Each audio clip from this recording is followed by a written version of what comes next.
Hello, and welcome to part 2 of my totally unhinged breakdown of My Lethal Man. If you didn't watch part 1, please go do that. Otherwise, none of this is going to make any sense. We've got some new players on the board for part 2, and by new players, I mean one new player, Zhuang Caishuan, who is Zhang Xingyan's maternal aunt. There's a bit of overlap here now. We got this line. We've got this line. I had to move some stuff around. And we have this long line attaching Zhuang Caishuan to Zhuang Meishuan, as they are sisters. They are technically half sisters. That will come up later. She is a tertiary character we see around. She's always got this sour look on her face, like she just sucked on a lemon. We know she runs some fundraising foundation of sorts. She's just kind of like floating around. You know, she interacts with our main characters, and she obviously is Jakai's mother. So we see them interacting, and with Wai Gong and Kwang Yi, who is Li Mufan's dad, who I don't have on the board. He's like an even more tertiary character, and honestly, I just couldn't be bothered. Back to the story. Episode 13, we open to a panicked Yaxin Chan holding Shen Manning as he frantically calls her name. And then we crossfade into them both at the beach while the sound of a hospital monitor beeps in the background. Yes, that is right. She is dreaming about the promised date that never got to happen. We finally get Yaxin Chan's backstory. We find out he survived the car accident, but someone threw him into the ocean, which is why he has thalassophobia, which is a phobia of large bodies of water, and also explains the night terrors. He grew up in an orphanage abroad, and it finally comes out that Zhuang Xingyan is dead. It's a pretty emotional scene. Really, I feel so bad for Wai Gong. He finds out his grandson is actually alive, but in the next breath, he loses his granddaughter. It's just brutal.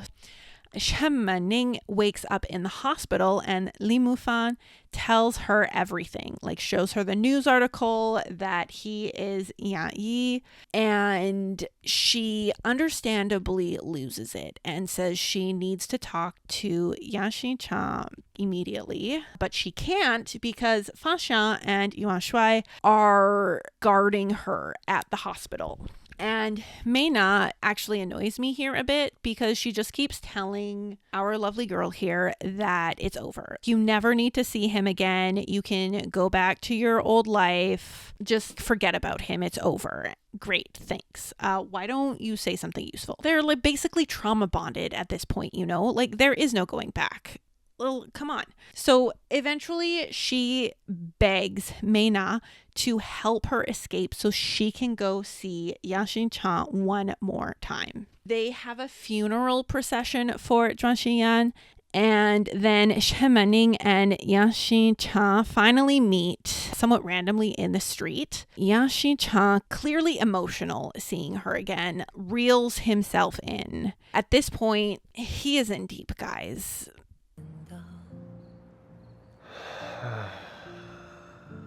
Oof. Shen Manning is kinda a wreck, like not sobbing, but it's another role reversal. So when he tries to get close to her, she pushes him away. He never needed her. He's such an incredible person. He's the heir of La Hai. She knows they are not from the same world. She's from a very humble background, okay? She is not well off. It's just her and her dad. And he is literally going to take over a multi-million-dollar company. The gap is wide. She basically tells him her debt is paid and they're even now. And Yaxin Chan tries to stay composed, but her words hit harder than he expects, I think.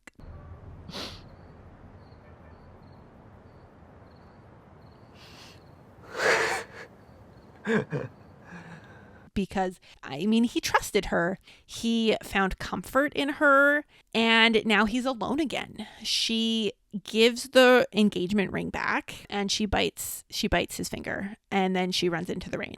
Those who have seen Chinese dramas will understand the biting. Those who have not, it's just a thing. So in this instance, I would interpret the bite as an expression of frustration, but also with the express purpose of leaving a mark he will remember. At this point, like, she runs off. It is just absolutely pissing rain. Yashin Cha, he seems gutted, to be honest. He literally just stands there soaked in the rain, holding the ring.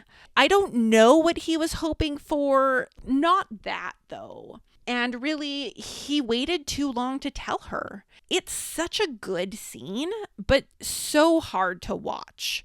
So she loses the person she loves. He loses the one person he finally trusts. Just fucking gutted, guys. So a few significant things happen now. We see Yashin Cha have another night terror, except this time he does not have Shen Manning to guide him back. When he goes back to La Hai as Ya Yi, his appearance has fully reverted back to pre-Shen Manning era. The difference between this two and his progression of vulnerability with Shen Manning is striking. And you can say, well, of course, because it's night or morning, he had a shower and so his hair's not styled, but because always before, he kept his persona 24/7. And now that she's gone, he has no one that he can be vulnerable with anymore. And so persona on 24/7 again. La Hai is in turmoil again. The scandal and sudden CEO change has plummeted the stock price, and there's pressure to announce good news, like an engagement with the daughter of another prominent company, like the company that is also another jewelry company that Tang Lin's brother owns. Yes, that's right. The shareholders suggest Yashin Cha get engaged to none other than Tang Lin, and he agrees. When Fan Shan questions him about it, he says it's the best outcome and they just need to forget about Shen Manning.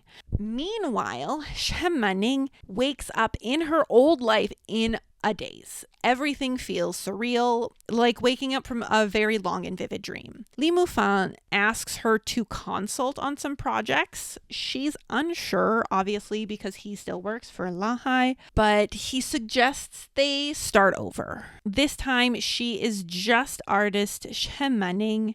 She hears about the engagement on the news. It's pretty obvious she's having a hard time readjusting back to her life, and she's grieving. I've added her father up here, so you get to see a little bit more of them together. Obviously, it's like him and Meina's mom, who again is not on here because she's also a very tertiary character, but they all live in the same place. Her mom owns a corner shop. Her dad is happy she's back, but still makes her apologize to everyone for what she did, right? Because Asian etiquette, okay? I'm just going to call Asian etiquette on that. She obviously pretended that she wasn't herself in front of her family and hurt them, so she's apologizing. As for the plot, someone breaks into the apartment where Shen Manning and her dad live, and they tear up her room. She catches them in the act and follows after them because of course she does. She's our hero. She's used to being in the fray. She's in the crocodile pool still in her mind. So she sends Meina a voice memo and says what she's doing, and if she doesn't hear anything from her in 15 minutes to send someone to help her. Good thing, because our girl walks straight into a trap. She gets locked in the back of a freight truck transporting food. She tries to call Meina, but can't get a signal inside the truck. It's all metal. Meanwhile, Meina can't get a hold of Shen Manning anymore and does what she was told. She tries to find Fan Shan because they kind of have a backstory going on. She's going to find the person she trusts, which is him. But instead, she finds Yashin Cha. In her effort, she just basically barges into the CEO office. Yashin Cha seems a bit peeved that she walked straight into his office without knocking and was just like, Fan Shan, Fan Shan. But Meina, who is incredibly worried, just blurts out everything. And he's obviously not going to leave his girl hanging, right? So we cut back to Shemaning in the back of the truck, who is staying calm. She's determined to survive this. Her phone rings, and who is it? Say it with me. It's our boy, Yashin Cha. She was calm and collected until she heard her voice. If you know, you know. He tells her to share her location with him, to stay calm, and that he's coming to save her. He is calm with her on the phone, like vocally, but his demeanor is absolutely not calm. He is panicking again. So the driver gets distracted by his phone and swerves into the other lane. He makes a hard right, then another hard left to correct, and basically plows directly into another red truck. Shemaning goes flying as the truck spins out on the road. So several cars collide with the barriers as they try to swerve out of the way of those two trucks. The construction workers that are on the bridge hightail it out of there. It's absolute fucking chaos on this bridge right now. A car hits the side of the truck with such force, it does another spin and the back door flies open. A black car hits just the right angle and goes airborne, headed directly for the truck Shemaning is in. It hits the side, the truck spins, Manning is thrown out the back door, across the construction platform and over the ledge.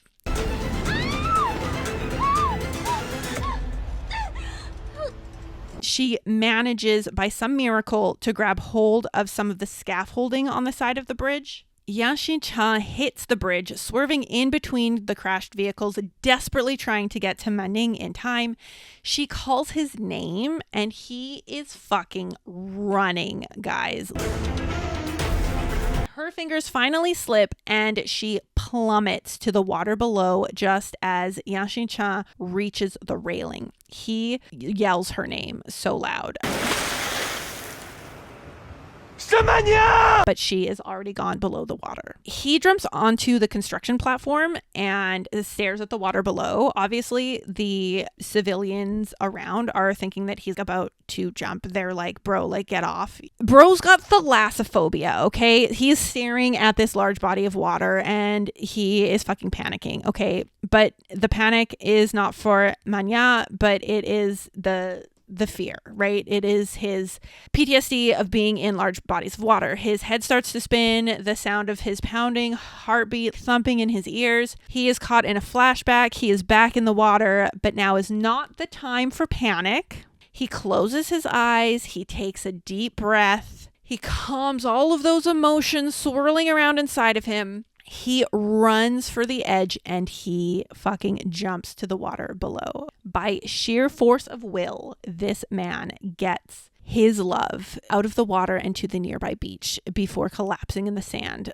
despite being in a full-blown panic attack, I might add. Okay, so the scene is actually super impactful for a number of reasons. The adrenaline that kicks in during a panic attack or like PTSD episode, honestly, it hits you differently.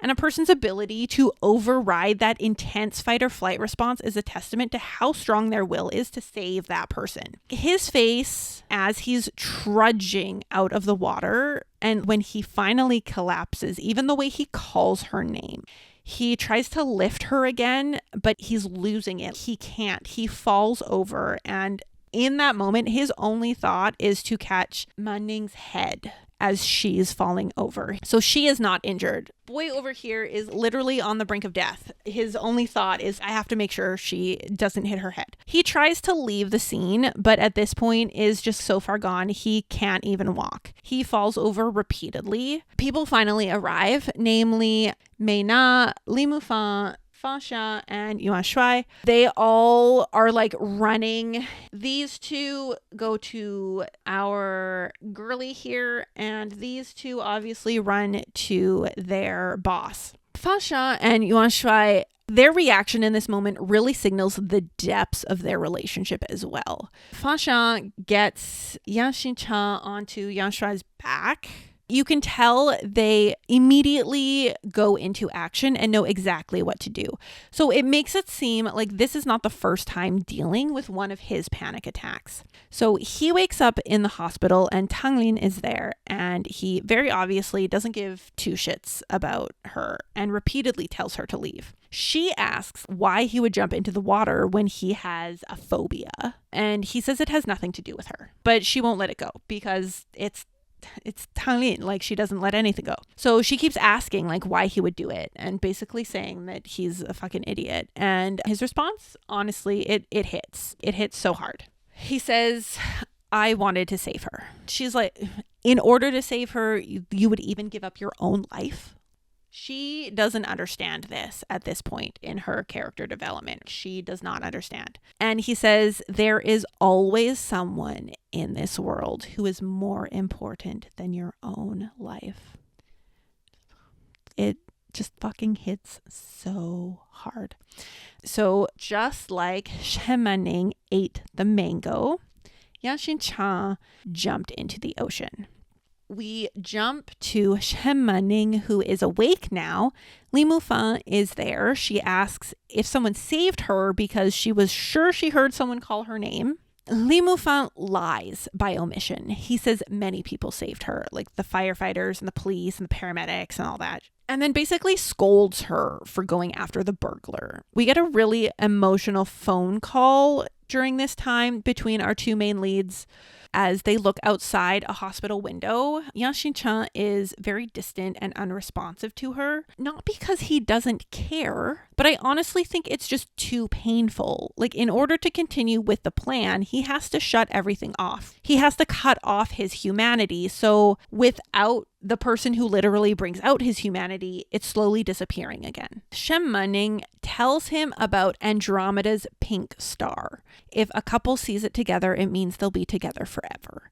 Unfortunately, Yanshin-chan, he says he can't see it. I think this holds a double meaning. It's not that he can't see the actual star, but he can't see his star. Shemaning was his light, and she's not there anymore. Because she is gone, the light is gone. Everything is dark. His star is not there anymore. There's a real sense of hopelessness in his words and actions here, and it's honestly quite heartbreaking. Later, after returning home, Shemaning is going through her stuff from the hospital and she finds an envelope. She calls Li Mufan, who is at the engagement ceremony, and really grills him about who saved her that day on the bridge. He gives her the same answer. Lots of people saved you, and then goes into the list or whatever of first responders. And she straight up asks him if it was Yanshin-chan. He still won't give her a straight answer. She just hangs up on him. Fair. She's like, you're not going to tell me. I don't have time for this. So she holds the thing she took from the envelope. And what is it? None other than Yanshin-chan's ring. Ring he wears on his finger. I haven't talked about it, I don't think yet, but anyways, he wears a ring on his index finger, and it was the one that was hiding his scar that showed his identity. When Yan Yi was younger, he got cut on his finger and it left a pretty deep scar, and in order to hide the scar, he wears a ring on his index finger. That is the ring that he gave to her on the day he saved her. Yanshin-chan and Tanglin are standing at the altar. He goes to hand her the flower bouquet and she stops him. She says it's a big sacrifice to marry just for his family and the company. She basically tells him this is his last chance to show his trump card, but he doesn't have one. The announcer asks if anyone objects, and drum roll please, our heroine runs in like fucking Phoenix Wright. She walks up to the altar, grabs our boy right here, and kisses him in front of everyone. Okay, she goes full confession. I love you. I need you to know whatever troubles or darkness we face in the future, anything that happens, I will always be by your side. I don't know what will happen. All I know is I love you. She asks if he is ready to go with her. Yanshin-chan, he's shocked.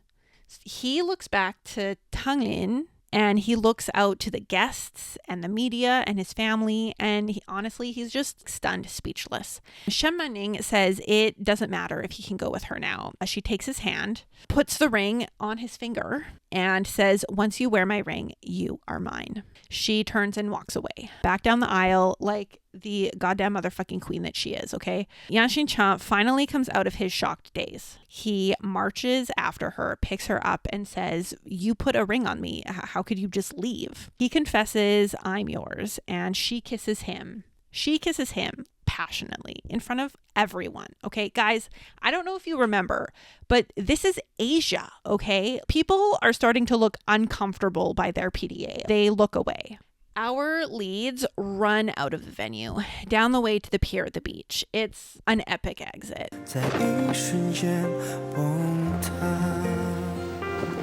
Our boy is continually impressed by our girl. He's like, you're so daring now. You even dare to ruin the wedding.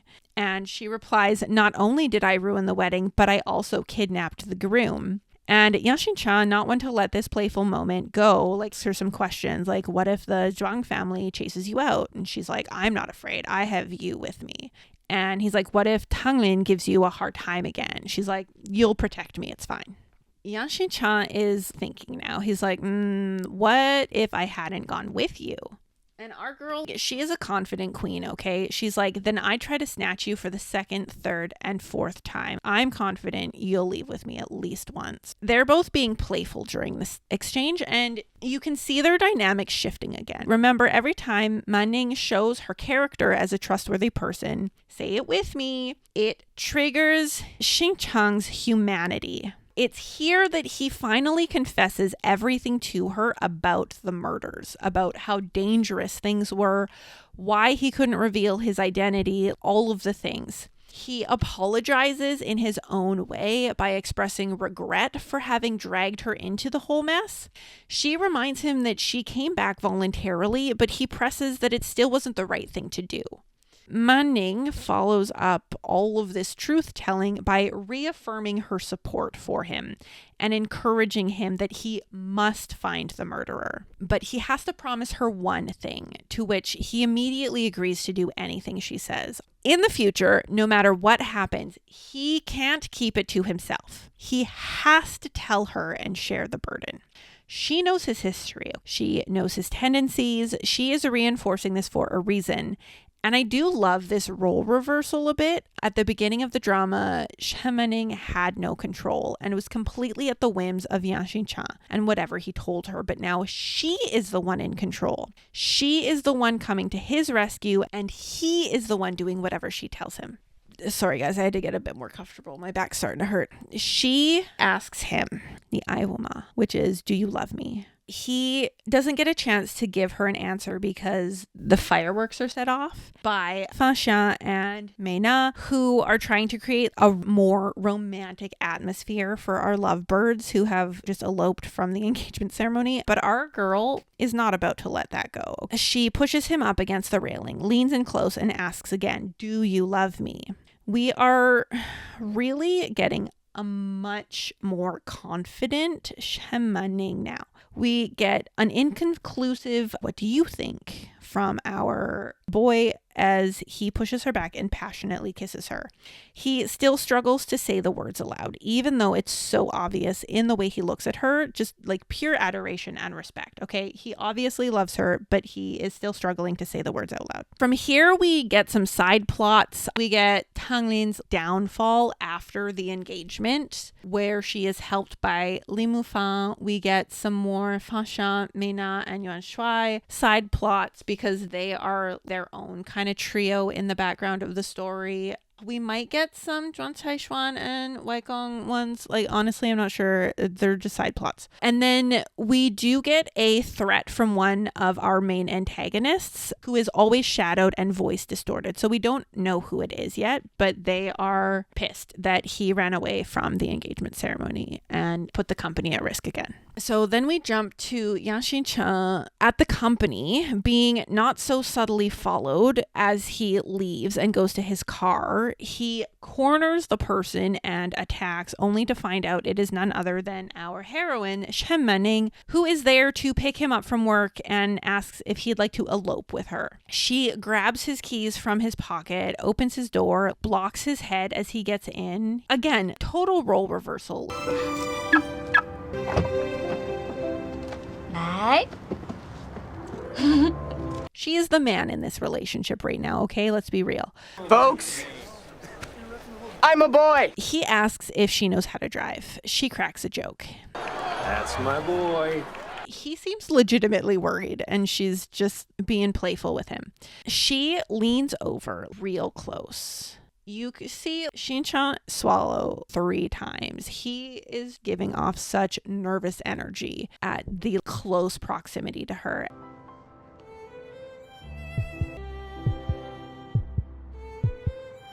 And she smiles and grabs the seatbelt and jokes, then, Mr. Yan, please fasten your seatbelt.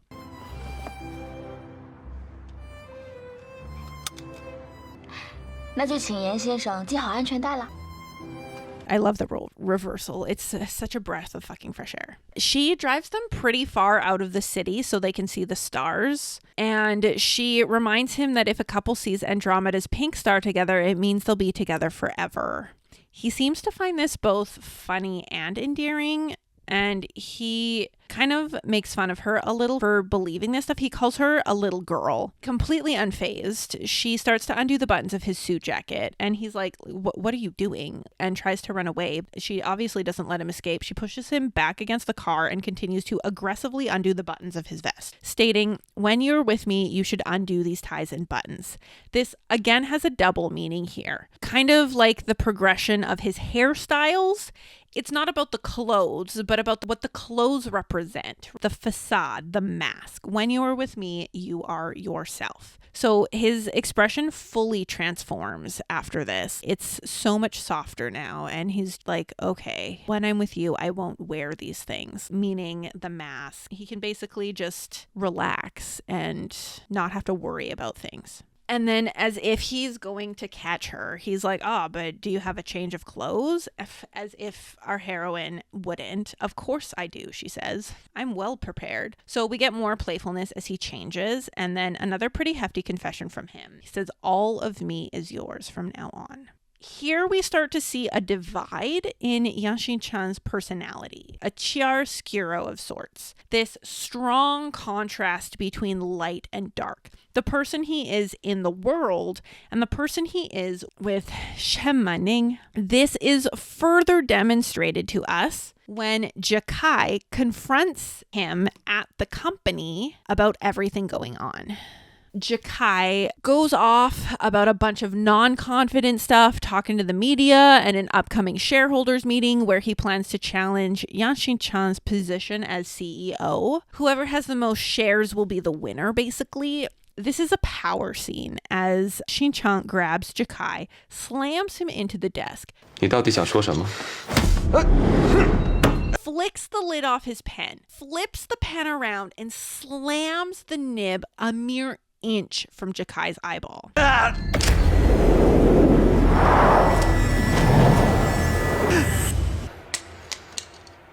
If you mess with one of mine again, I'll teach you what living death means. And we can't leave out 再敢在蓝海一星胡说八道，下一次就是你的眼睛。 It's the delivery. It's the way it's whispered, the menacing glare. We are fully submerged in crocodile-infested waters here. But then, surprise, Shen Mening calls and Jakai answers the phone. And Yang Xin-chan goes into freeze mode. You can see the conflict as his worlds collide in this moment. Even though Shen Mening told him not to keep it all to himself, he's still hiding this side. Yang Xin-chan, Fan Xiang, and Yuan Shuai step up their investigation efforts now. They are really trying to dig into what happened leading up to Zhuang Xinyan's death. No stone left unturned. Also, someone ransacked Xin-chan's parents' old office, We get more bold actions from our mystery antagonist when, again, people go after Shemaning. And it was a clip of this very scene that made me want to watch the drama. Good action from our resident anti-hero and some really cute and adorable bits from our heroine who is drunk after meeting a client for work. So again, we get more contrast and more separation as he fights off the would-be attackers and plays a find my car game with a drunk Shemaning to keep her distracted. Every time she's about to turn around, he brings her away from the chaos happening behind her. Is it realistic that she wouldn't notice them fighting? It's hard to say. She's pretty toasted, but it is a very effective insight into the contrast we're starting to see. This divide or separation Yang Xinchang is trying to desperately keep between his light and dark sides. In episode 18, we learn the reason why Xinyan was kidnapped is because they knew she had their mother's personal seal, the one that was worth 40% of Lan Hai's shares, that brooch that I showed you earlier. Yang Xinchang doesn't want to tell Shemaning any of this. He finally got her out safely. He wants to keep her as far away from danger as possible. They make a new plan to look for the seal, keep an eye on Jakai and his lackey like Dayang, and also keep Shemaning safe. Again, really, really reinforcing his absolute desperate need to keep light and dark separated. Next, all their investigations have paid off because they learn that Dayang, Jakai's lackey, entered the country right before Zhuang Xingyan's death. So this confirms that they knew she had the personal seal and kidnapped her in an effort to steal it, but Shemaning messed it up. And it's now put a target on her back because they think she still has the seal. So despite all of Yang Xincheng's effort to hide things from her, Shemaning is too smart. Come on. So she gets suspicious when he skips work using the excuse of the date, and then she doesn't go missing, but he can't find her for a hot minute, and he gets a little too anxious when he can't find her. So now the wheels in her head are spinning. She's like, you need to tell me what's going on. Like, this is not, I can tell that something's up. And he just tries to play it off. Everything culminates when he drops her home and they see a masked man leaving with her backpack. She says it's the same thief as before. Not skipping a beat, Yang Xinchang speeds off after him. Tang Lin shows up at Shemaning's house for unrelated things, like something completely different, but it's obviously clouded by what just happened, and we actually get to see them collaborate together for the first time to follow Yang Xinchang as he chases the thief. So they end up at a shipping container yard, junkyard. Not sure how practical it is, but it does make for a great chase scene. I will insert some clips here.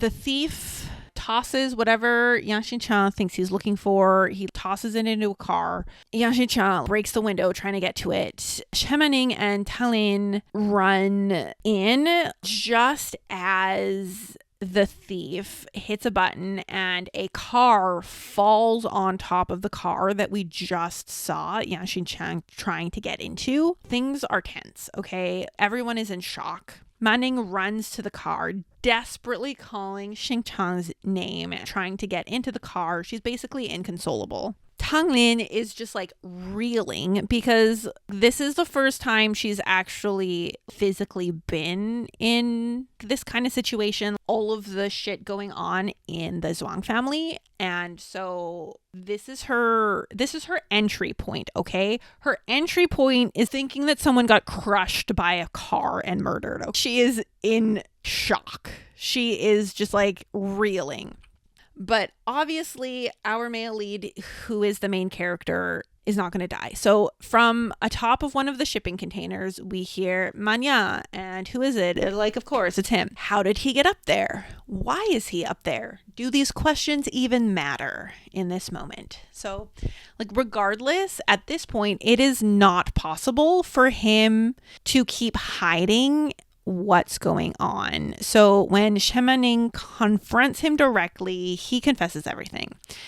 She remembers the brooch and promises to give it to him the next day when he goes to her house. Things are also really ramping up with their investigation at this point. We learn a bunch of information about the vehicles and a transportation company that has been around for 20 years. We also learn about a money transaction that happened and a sum of money that was deposited to a Jiang Min. We are shown a photo of a man wearing a ball cap who accessed the account but didn't touch the money. This man looks very familiar. We crossfade to, yes, that is correct, Shemaning's father, who walks in on her looking for the brooch.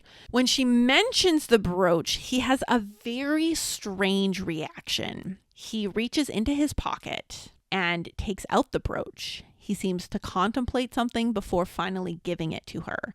We are all suspicious now. Yang Xinchang goes to Shemaning's house. He will stay for dinner and meet her dad. They have another sweet moment because she bought him a new tie. When asked about it, she somewhat embarrassingly confesses the sales lady said if a girlfriend personally puts a tie on her boyfriend, he will be forever in her grasp.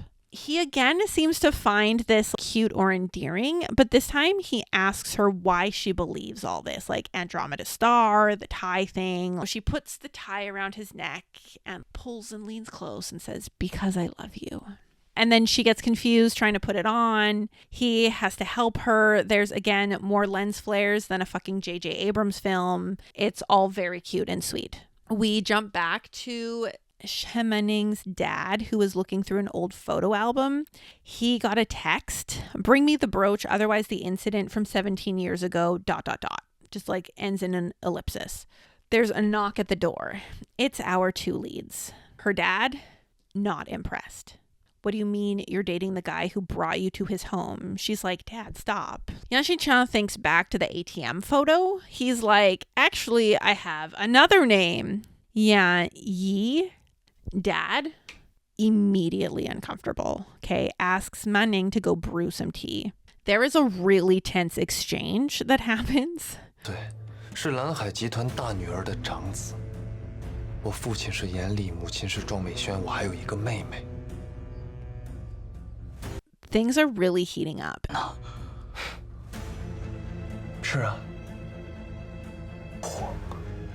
父亲当场身亡，母亲落。 And then Manning comes back. Xinchang immediately switches faces. Manning completely innocently within the conversation says her dad is a truck driver. Yes, he drives freight trucks. Yeah, that's right. The same kind of truck that hit the car his parents were in. When she was young, her mom got seriously ill, so her dad had to go work abroad. The atmosphere is getting more and more intense between these two. We see where this is going. And Shemanning continues to talk, completely oblivious and unaware of the quiet dissonance building between the two men in her life. So she picks up on Yang Xincheng's discomfort, and he says it's because he missed lunch and is hungry. So she goes out to get some snacks. Yang Xincheng continues. Finally, he asks about Shemaning's mother. Her name, yes, you guessed it, it is Jiang Min. Shemaning's dad starts to tell his story. What he was asked to do, just bump into a car for some insurance money. He didn't know there was a family in the car. Yang Xincheng, he's fucking losing it. He is seconds away from a full-blown meltdown. He leaves the house just as Shemanning is coming back. She can obviously tell something happened between the two. She asks if her dad is okay and then runs after Yang Xincheng. She's asking him questions like whatever's going on, they can work through it together. His overly calm exterior really betrays the turmoil he's feeling underneath. Whenever he is really emotional, he internalizes it all and he just like shuts everything on the outside off. So you can tell that he's just... he doesn't know what to do. So he just says, let's break up.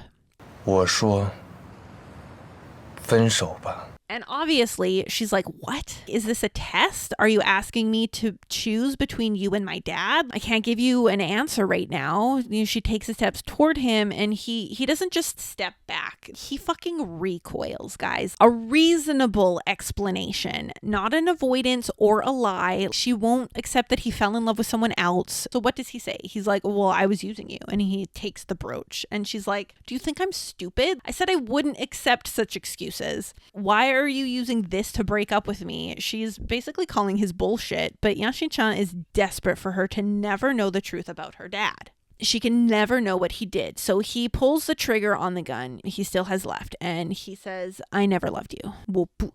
Hasn't she realized since she snatched him back, he's never told her he loves her? If a man truly loves you, he won't evade your love confessions, and he wouldn't refuse to give you an answer. Unless he doesn't love you. And he actually gets really vicious here, yelling. 什么你我不爱你 She bites him again.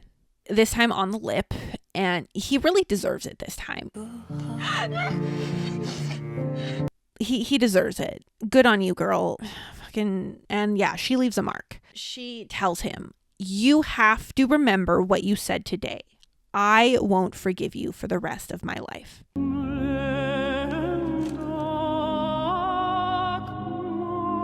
So Shin-chan finally breaks down.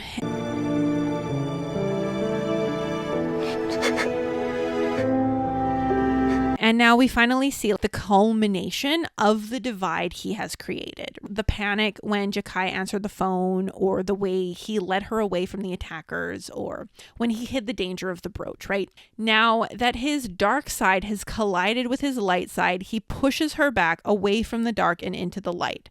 And he stays in the dark. I also think Shen Maning doesn't believe him. She knows he's lying. All his other excuses and all the other times he tried to brush things off, like she always said, I know you. I don't think this time is any different. She knows he's pushing her away, and all she can do is accept it, which is why she said what she said. You have to remember what you told me. I won't forgive you. Honestly, I feel really bad for both characters because Shen Maning is trying so hard to reach him. And no matter what she does, our damaged little boy just struggles to fully trust her. It's like when you meet someone and you want them to only see your good side. Those other parts, they're scary enough to face alone, never mind showing them to someone you love. Look at that face. That is not the face of someone who is ready to share the dark parts, okay? As both characters are knee-deep in their ugly cries, we get hit with more bad news. Jakai and Dayang are headed to the company because the shareholder meeting was moved up to that night. Our trio here, they make a plan for the meeting. I know I haven't really talked much about Wai Kong and Tung Tai Shan the aunt, but we get a pretty titular scene here between the two of them. Wai Kong confronts her about the flowers, the ones here in the garden, and asks if she did something to them. She says straight up that she did. He gets angry and goes to hit her, but stops. She gets pissed and is like, why don't you hit me? Hit me until my face is swollen like when I was younger, and then you would lock me up in this greenhouse. She literally just drops it so casually. As a viewer, you're just left reeling like, what? But that's why she hates the greenhouse, why she's sabotaging the greenhouse, why nothing will grow there. She is purposefully killing all the flowers. He asks why she had to ruin the Zhuang family and asks who mistreated her and how. She's accusing him of mistreating her, but then he's asking her who mistreated her. So there's this like conflict now. Who's lying? We don't know. She is his bio daughter, but from an affair. So she basically expresses feeling like an outsider and not part of the family at all. Things heat up in her argument. We learn how she's basically been jealous of her sister the whole time and has always wanted to compete with her for Lanhai group, but instead she was forced to do charity work and do shit that basically nobody cares about. Those are her words. Those aren't other people's words. Like, she's the one that says that. So she pushes back Waigong further and further. He's trying to explain stuff, but she doesn't stop yelling. Finally, he slips on the top step and falls. Meanwhile, Jakai meets with the shareholders and asks them to read through the documents he presented carefully. Yang Xinchang enters alone. He tells Fan Xian and Yuan Shui they aren't allowed to enter no matter what. First, it's a closed door shareholder meeting, but this is reaffirming he is on his own. He has always been on his own. Even with his friends, he is still alone. Jakai gets really cocky about whoever has the most shares. Yang Xinchang pulls his trump card, which is his mother's brooch that he just got from Chen Mening, and Jakai basically takes the brooch and throws it. 表哥， The overseas police have issued a death certificate for Zhuang Meishuan because the statute of limitations is now expired on her missing persons case, which makes the brooch useless now that she's dead.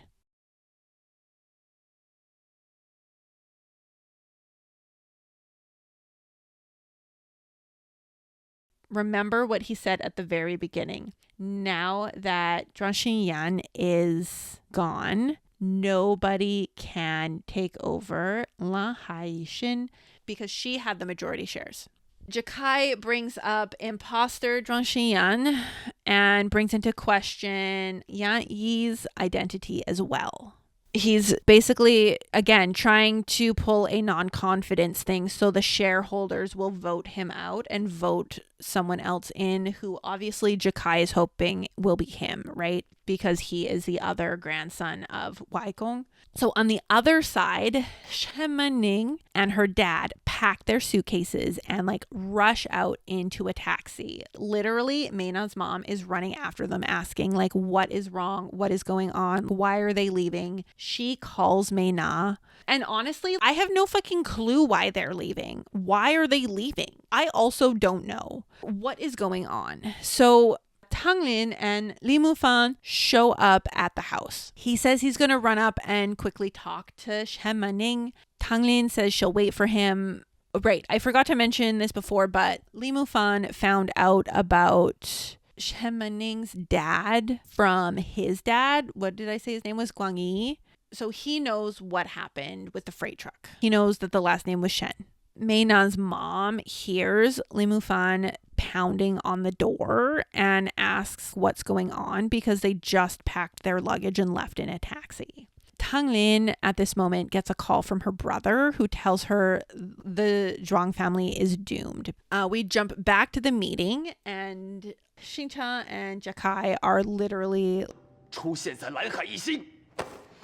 They do not get along, guys, okay? And we are cut in with a phone call where we find out the chairman is dying. Waigong is not doing good. Yang Xinchang, understandably, fucking loses it. He's begging the doctors to save Waigong. Cai Xuan steps in and tells him he's not welcome in Zhuanghao's or Lahai anymore. She says he was never part of Zhuang family. She claims he's a bastard child, and she pulls out an audio clip that gives the impression that Yang Xinchang's father had an affair.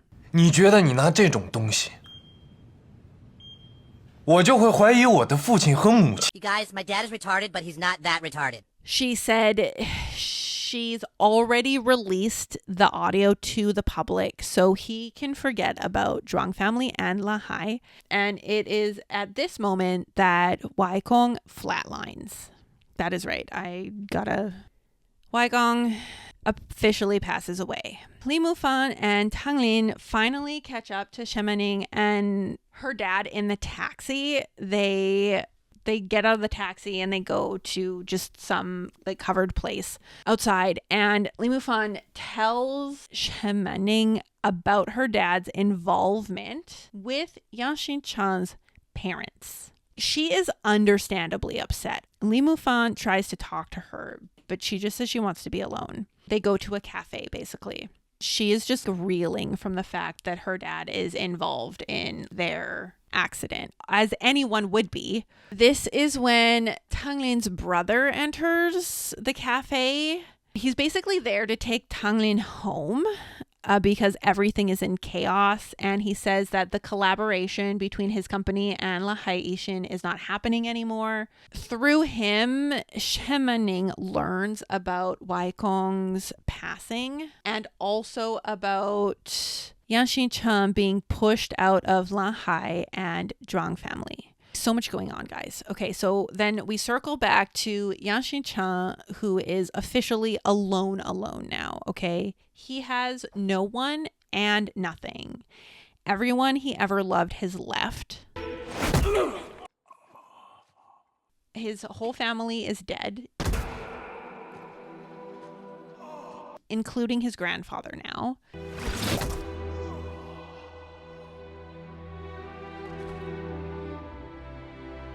The woman he loves has basically said she will never forgive him.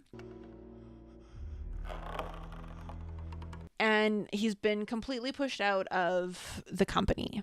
He didn't succeed in taking back Lahai, nor did he succeed in destroying it. Like, the plan is in fucking pieces at his feet. Finally, we see all of his grief and sorrow and everything he's been suppressing. It all finally floods to the surface. And in his final moments, he thinks about Shemaning. Meanwhile, our heroine over here is trying desperately to get a hold of Xincha, but his phone is turned off, obviously. So everyone is out looking for him right now. Lin Mufan reassures her that they'll find him and not to panic. Of course she's going to panic. Obviously, that's not good enough. She says, I need to find him. She literally yells it. 沈曼宁，我要去找他。 She says, I'm the only one who can find him. Just me. 现在只有我能够找到他。 This is true for a couple reasons. Apart from the fact that she's the female lead character, she's also the only one who truly understands Yashincha.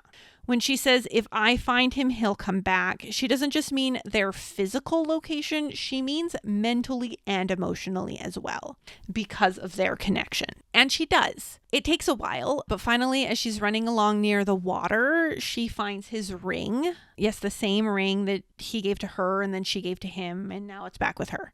And then we cut to Yashin Cha at the water's edge. And it's in this moment, he has fully lost all hope. All his will to live and reasons to survive are all gone at this point. So he just fucking jumps into the water. Shemaning calls his name and jumps into the water after him. They get him to the hospital and they are trying desperately to revive him. I mean, like, full CPR, paddles. They're really trying desperately to bring him back to life. And obviously, Shemaning is going through it. She's going through it. So they finally stabilize him, but he is in a coma. In his coma, he's back in his night terror. He's back in his nightmare. I guess I should explain the night terror. So basically, in the night terror, he's in this dark tunnel. And it's like, in one side, it's completely dark, and at the other end, there is a light. And he's just kind of stuck in the middle, and everyone in his life is walking past him, not acknowledging him, and walking into the darkness. And here we really see the final culmination of this night terror, because before it used to be his parents, and then it was his parents and his sister, and now it's his parents and his grandfather. Everybody is leaving him there in the tunnel and going into the dark. So he wakes up completely disoriented, in a complete panic and basically dissociative state. He is awake, but he is in his nightmare. So the doctors have to sedate him, basically, to calm him down. When he finally does wake up, he sees a picture that Maning drew, which is a boy falling into the water and a hand reaching down to him from above. I'll put a photo of it right here so you can see. He walks over to the photo and grabs it and completely breaks down. He falls onto the floor, which is where Shenmening finds him. They're crying over the picture. She reaches out her hand to him, and this brings us full circle in our role reversal all the way back to episode 1, when Shenmening was on the hospital floor and Yang Xinchang reaches out his hand to her. So I'll just put another screenshot here so you can see. Here is in episode 1 and here is episode 21. And then in episode 22, we get more beautiful reassurances from our heroine here. She tells Yang Xinchang that she will always be by his side and that no one can get near him or hurt him now because she is there. And during Yang Xinchang's night terror now, there is only Shenmening's voice telling him not to go and to come with her. In this moment, we finally see his childhood self in the dream leave the darkness and walk towards the light of her voice. So like I was saying, at one end it was dark, at one end it was light. Her voice is coming from the light. So he starts to walk towards the light. It's just so beautiful visually and from a storytelling point of view. We get some more side stories in this episode. I haven't talked about it much, but in the episode after Shenmening kidnaps the groom, I really started to like Tanglin and Li Mufan as a blossoming new friendship. Both of their characters really grow over the course of the series. Li Mufan a little, but especially Tanglin. And by episode 22, they've really come a long way as separate characters, but also as friends. And I really started to ship them here a lot. I might do a little music video dedicated to them in the future if I can find the right song. I really love them right now. I'm shipping them. I'm shipping them pretty hard.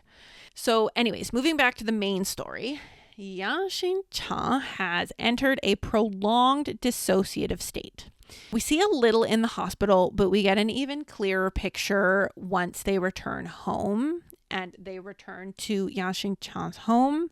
He is basically sitting curled up in the living room, completely disengaged. Shenmening is helping him take medicine. She puts it in his hands, guides his hand to his mouth. Then she has to take the glass of water. She has to put the water to his mouth to drink. Here we see her take his hand and encourages him to express his feelings instead of internalizing everything.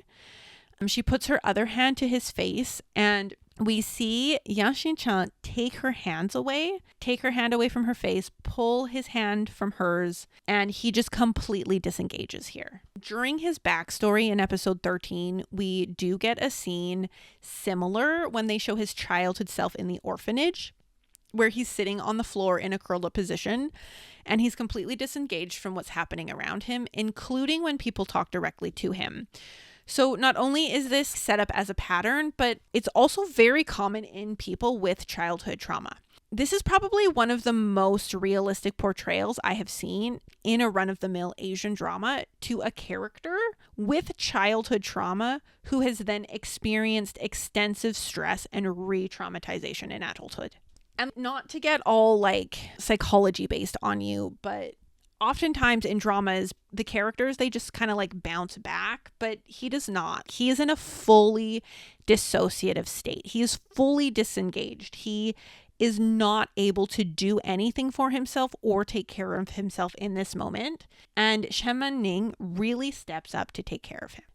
In an effort to help him re-engage, Shenmening messages their group chat and asks if they're friends, if they can all have dinner together, which is Tanglin, Li Mufan, Mei Na, Fa Shan, and Yuan Shuai. We basically cut to her setting up a table outside while Yang Xinchang watches from inside.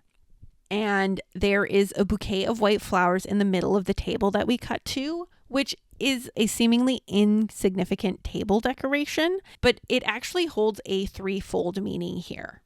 First, white roses can represent new beginnings, Because remember, Yang Xincha in his dream has left the darkness and started walking fully towards the light. There's a new beginning starting here. Second, they can represent remembrance and honor to those departed. And there's a lot of those now. So it's like both of Yang Xincha's parents, Zhou Xinyan and Huai Gong now, are all gone. So it represents remembering those that have left us. And lastly, they represent hope. Hope for a brighter future in difficult times, which, I mean, if this isn't difficult times, like... And then we cut to this really beautiful shot of Shen Mening and Yang Xincha on opposite sides of the glass door to symbolize visually the divide between them. And we get it from a distance as she's by the table, and then she walks up to the door. And she is trying desperately to reach him, but there is still a barrier between them that she can't get past. And here we see her knock on the glass, and you can hear the hollow echo. It's really beautiful cinematography, in my opinion, and even more poignant when you realize the door right beside them is open. And then we get the dinner scene, and I feel like this is one of the most underrated episodes of the series. Shen Mening walks out with Yang Xincha, who is just letting her lead him. She apologizes for keeping everyone waiting. We don't know why it took so long, but we kind of have an idea, you know? So everyone cheers their drink, kanpai, and they interact and talk as if it's any other dinner between friends. Yang Xincha is there in the background. He is disengaged, but still being included in the only way his friends really know how.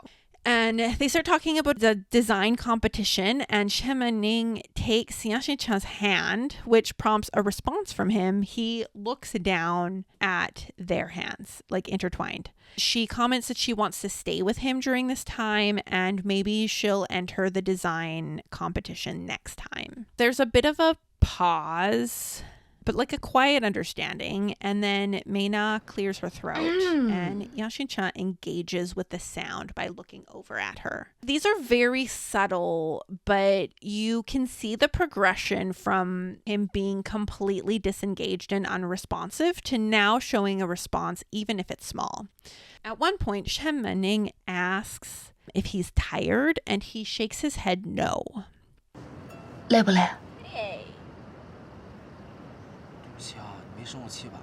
We're seeing the progression. Slowly, everyone kind of trickles away until only Tanglin and Li Mufan are sitting at the table together. We get a really great scene that shows especially Tanglin's character growth over the series. And we get this really beautiful line from her. She says, "Life is vast and the world is broad. Rather than letting yourself sink into despair, why not raise your head and see the world and look at your own life? That's when you'll really discover as you keep moving forward. Perhaps you'll see a different view and meet a different person and a different life."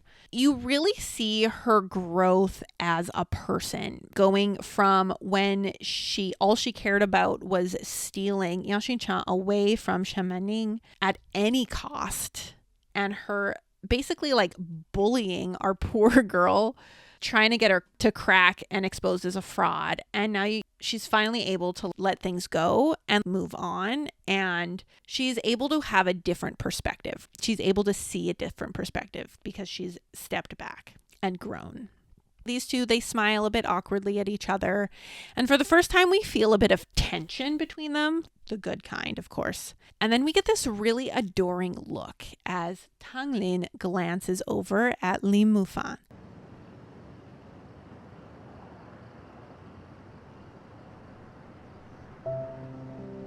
And whether it's filled with romantic love or platonic love, it doesn't really matter. What matters is we see her growth and change. I ended up really loving her character by the end. Shen Mening goes to find a jacket for Yang Xincha, but when she comes back, he isn't there. And she sees a message on his phone about Wai Gong's funeral and another change of ownership at Lahai. So she goes looking for him. She finds him in the yard, standing beneath a tree covered in fairy lights. She back hugs him and asks, "What are you thinking about?" And he actually answers her, like with words. And you can tell she's initially surprised, but also kind of relieved. She tells him everything is in the past now, and Yang Xinchen expresses uncertainty if it really is. He waited so long. He prepared and planned everything. He was so confident he could do it all and get everything he wanted. But in the end, everything he wanted to protect, everything is gone. Shen Mening struggles to respond at first, but when she does, it's another role reversal. She tells him, "None of this is your fault." So we see Yang Xinchen experiencing some survivor's guilt here. And it's reminiscent when Shen Mening was feeling similarly about Zhuang Xinyan, and Yang Xinchen said it wasn't her fault. Obviously, our heroine is having none of this guilt business. She first acknowledges that Wai Gong's funeral was a traumatic event for him. She understands that. And then she reminds him that he is still surrounded by many people. She starts listing friends and reinforcing that he didn't lose everything. He still has her. At this point, he completely breaks down and just like sobs on her shoulder. And she asks him a very important question here. "Are you sure you want to stay silent and defeated?" You really get the sense that she will accept either answer, but doesn't want him to have any regrets. She goes into a very end game speech here where she asks if he's really going to give up fighting. Like, is he really going to hand over Zhuang family and Lahai to someone else? Because when she came back to fight with him, she didn't think he would ever give up. She always thought he was a very strong person like Zhuang Xinyan and would keep fighting for the truth and to find the real culprit behind the murders. It's a real hype speech. And then we get his response. "Shen Mening, I love you." 我爱你。 Guys, full stop. Sound the alarm. It finally happened.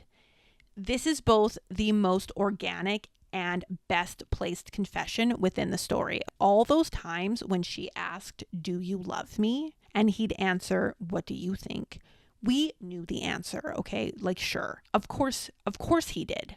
But would it have had the same impact, the same weight as it does here?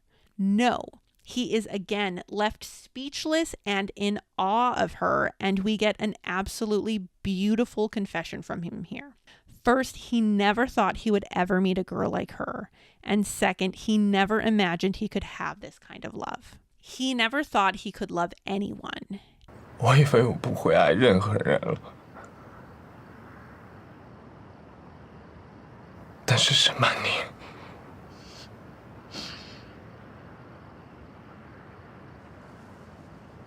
我爱你。 And this is the final reveal. It is the last portion left of his humanity that had yet to be revealed. First, the ability to love, and then second, to acknowledge that love. And the end of episode 22 reveals the second major plot twist of the show.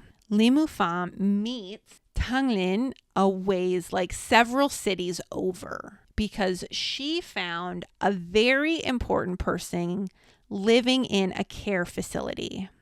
Who could it be?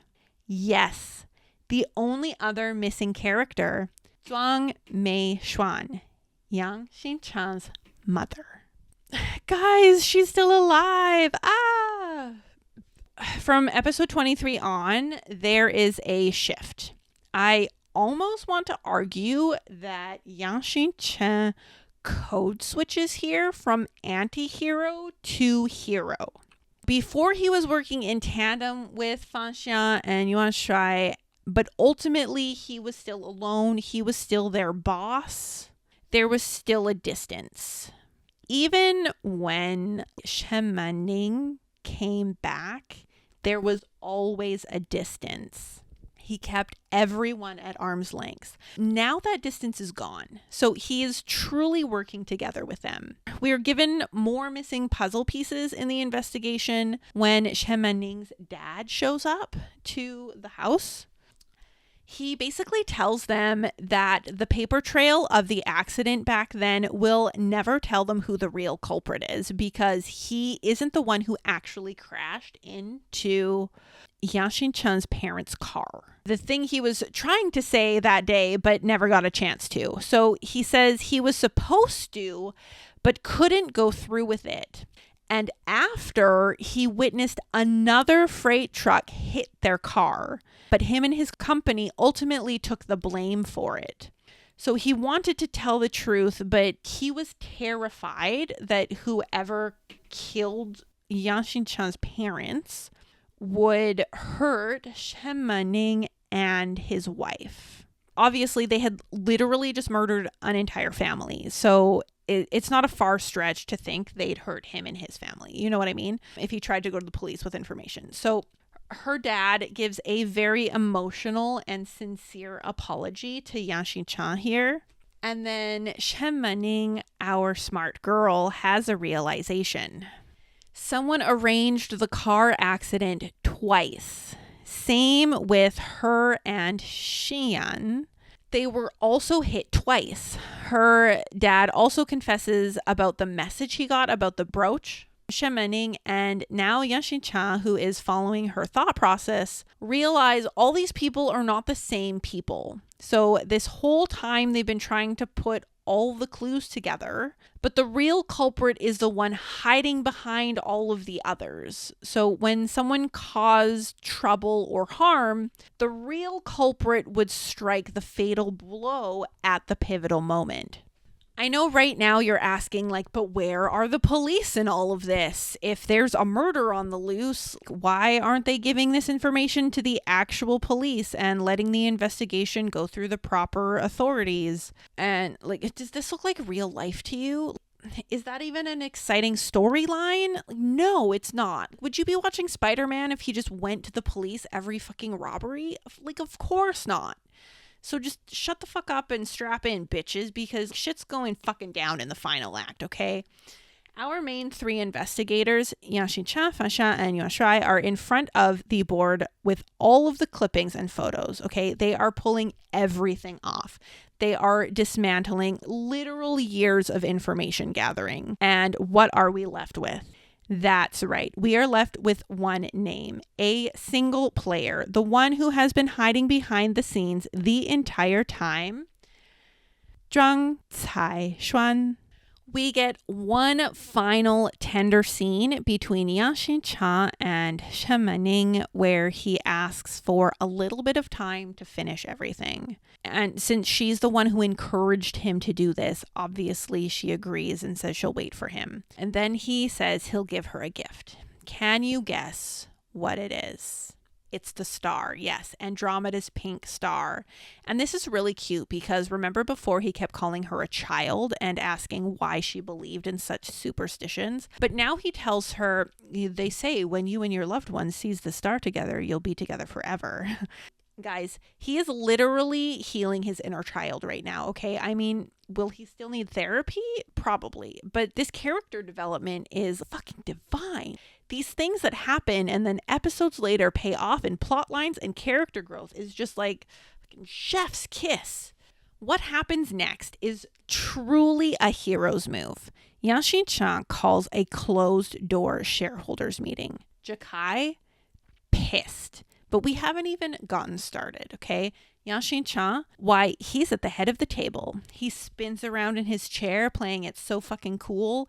He slides the folder over that holds the acquisition paperwork because our boy doesn't mess around, okay? He bought all of Lanhai's stocks on the public market, okay? Majority shareholder in the company. Why? That's Yang Xincheng. Jakai is now visibly confused because where the fuck did he get all that money?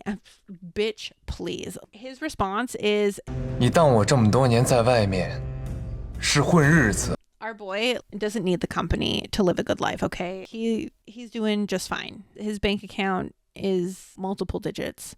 Anyways, Tung Lin's brother shows up long enough to pick up his joint declaration agreement. Yeah, that collaboration. Oh yeah, baby, it's back on. Now Jakai is really pissed, but it's okay. You know what? He's like, I'll bestow you Lahai Ishin to you.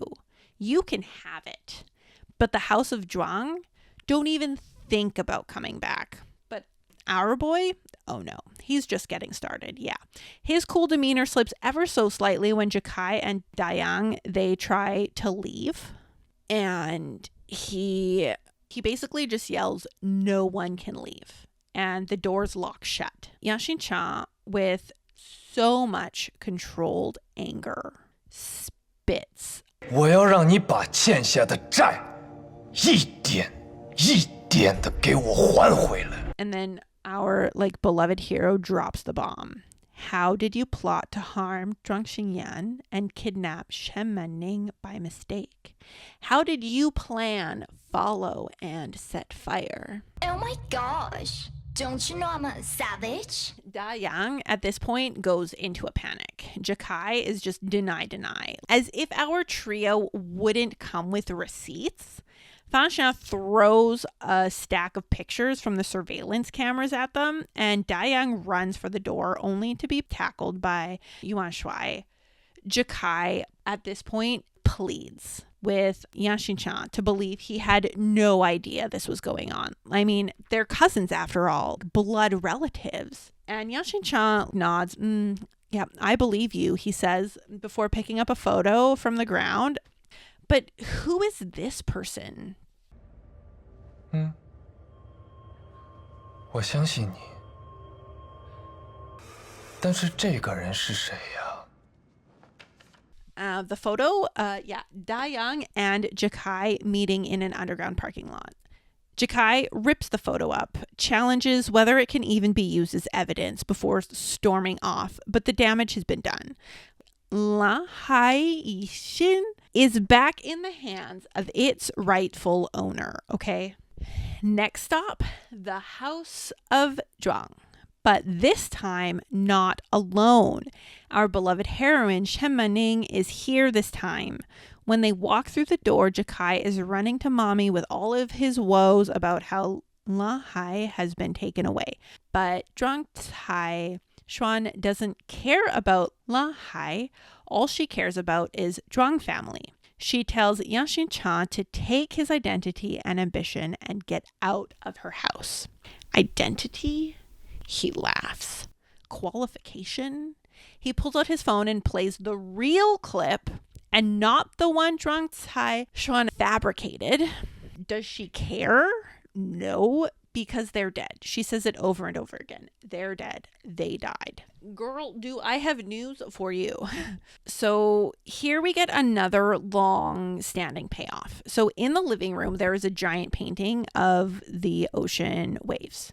In episode 2, when we first arrived to Zhuang House, Yaxin Cha has an intense reaction upon seeing it and squeezes Shen Manning's hand so hard she winces from the pain. But now he finally gets to walk up to it, grab a club, and he just fucking tears into it, okay? We cut to childhood Yaxin Cha leaving the dark hall and fully disappearing into the light. This boy is getting all of his revenge. He is getting all of his healing in, okay? He is finally getting everything he worked so hard for. We are here for it, okay? We are here for this. This is what we're here for. Tai Xuan asks if she's supposed to be scared, like he just tore into a painting with a club. Without missing a beat, Yaxin Cha says the oil painting has always been a wall in her heart that she has used to surveil every single member of the Zhuang family and even to tyrannize him because she's always known he had thalassophobia. She's well aware because she orchestrated the car accident with his parents. Obviously, she denies it. I mean, there's no evidence. Until Shen Manning holds up a folder and says, the proof is right here, and just throws it at Zhuang Caishuan's feet. just those. She's not scared. This is nothing. But our girl, she's always got those receipts. She pulls out her phone and plays what? Yeah, the recordings her dad saved as fucking insurance. That's right. Chen Maning's like surprised, right? Yeah, my dad's phone from 17 years ago still had these recordings. And you're like, 17 years ago? Could phones even record phone calls back then? And were they even available in China? And the answer is yes. For example, the Sony Ericsson K750i. In fact, Sony Ericsson stated that China was a hugely important market and developed products specifically for carriers like China Mobile. So it is absolutely feasible that her dad could have recorded those phone calls back then.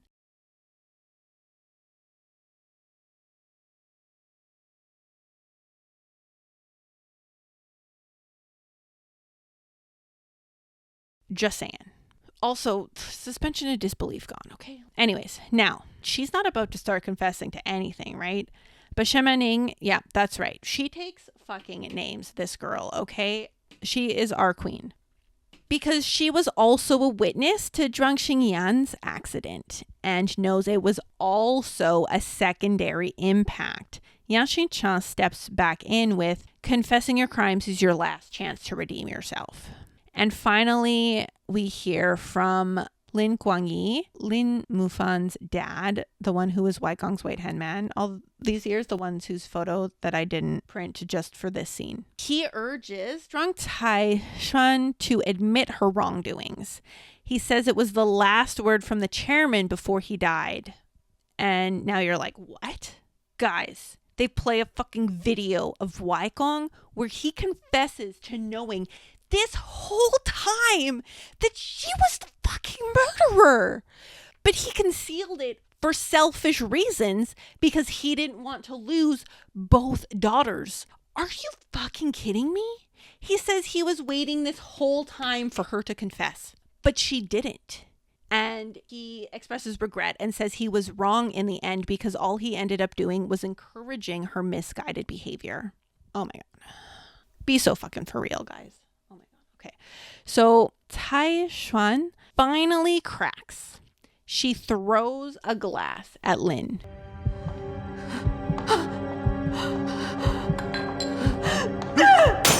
She finally confesses the car accident 17 years ago. Xinyan, it was all her. She hates Zhuang family and wants to see everyone bankrupt and die. Jakai is a little shit, but I did legitimately feel bad for him here. Finding out your mom murdered your family is traumatic no matter who you are.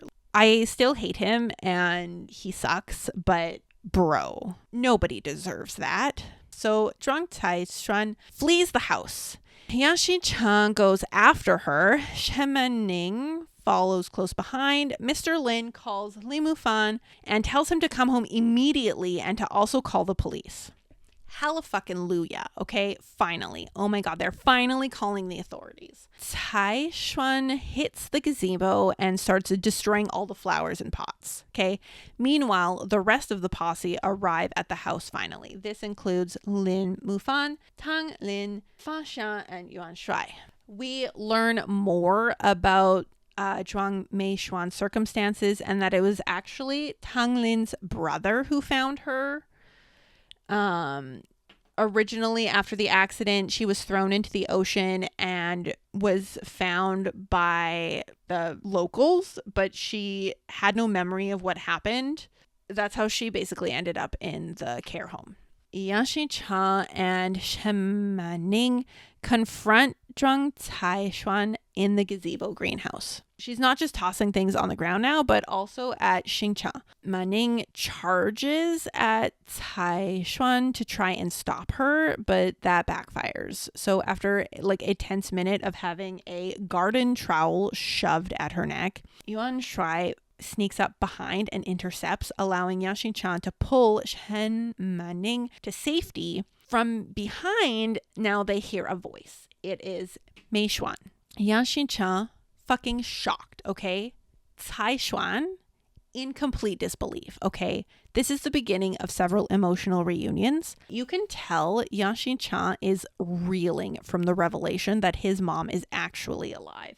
He immediately starts to cry. Mei Xuan isn't really all there, so she's just talking to Cai Xuan as if it hasn't been 17 years.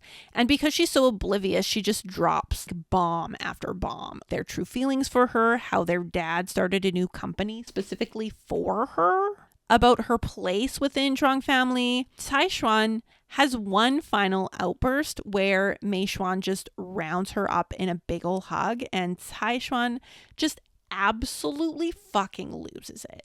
Like, she fully breaks down sobbing. After, Mei Xuan is sitting on a bench in the garden, and Yang Xin-chan kneels in front of her, and you can tell, like, she recognizes him. Of course, like a mother will always. He lays his head in her lap, and she pets his hair as sirens sound in the background, just to remind us that, yes, they did call the police, don't worry. So I feel like this is another expression of healing for Yang Xin-chan's inner child. When you're young, at the end of a long day, you would lay your head in your mom's lap and she would comfort you. Here, he's finally hit the end of his journey. For the last 17 years, he's been on his own. He's tired, he needs rest, he needs comfort. So what does he do? He comes home, he lays his head in his mom's lap, and she comforts him, as if everything was just a bad dream or a long, hard day. It is finally over. In the last 10 minutes of the series, we are introduced to the new president of Lanhai Yixin, none other than Tang Lin's brother. Yes. Is Yang Xin-chan still the majority shareholder? We don't know. Honestly, it's not important at this point. Whether he is or not, he's not working at the company. Lin Mufan meets Tang Lin, and it's implied perhaps there's a budding romance in their future. I told ya. But yeah, like I really ship them. They're so cute by the end. I skipped over the whole triangle that was Meina, Fanxian, and Yuan Shuai because it really didn't have anything to do with the plot. But you do get the conclusion to their side story here as well. And then we jump back to our lead couple who are in the gazebo, flowers in full bloom in every corner. This being symbolic, right? The gazebo was Mei Xuan's rose garden. After she went missing, nothing grew there, no matter how hard anyone tried. Now that everything has been restored to its rightful place, the garden is again in full bloom. So we end with Shen Maning and Yang Xin-chan sitting on the beach, reminiscing about their journey to this point and discussing future plans. It's a happy ending for our main characters, and they also got to get those last few lens flares in there. Jesus Christ, there's more lens flares in this drama than a goddamn J.J. Abrams film. But yeah, they talk about how it felt like a long dream, basically. And now they just want to focus on the future and not think about the past, which, I mean, fair. Because what a wild journey, okay? Please let me know in the comments below if you like this kind of breakdown and you'd like to see more. We love all forms of storytelling here, and you can learn stuff from any medium, whether it's books or television dramas. You know, if you'd like to see a breakdown of a specific book, show, episode, or scene, please do let me know, and I will see what I can do. For now, I guess I'll see you all in the next one. Bye!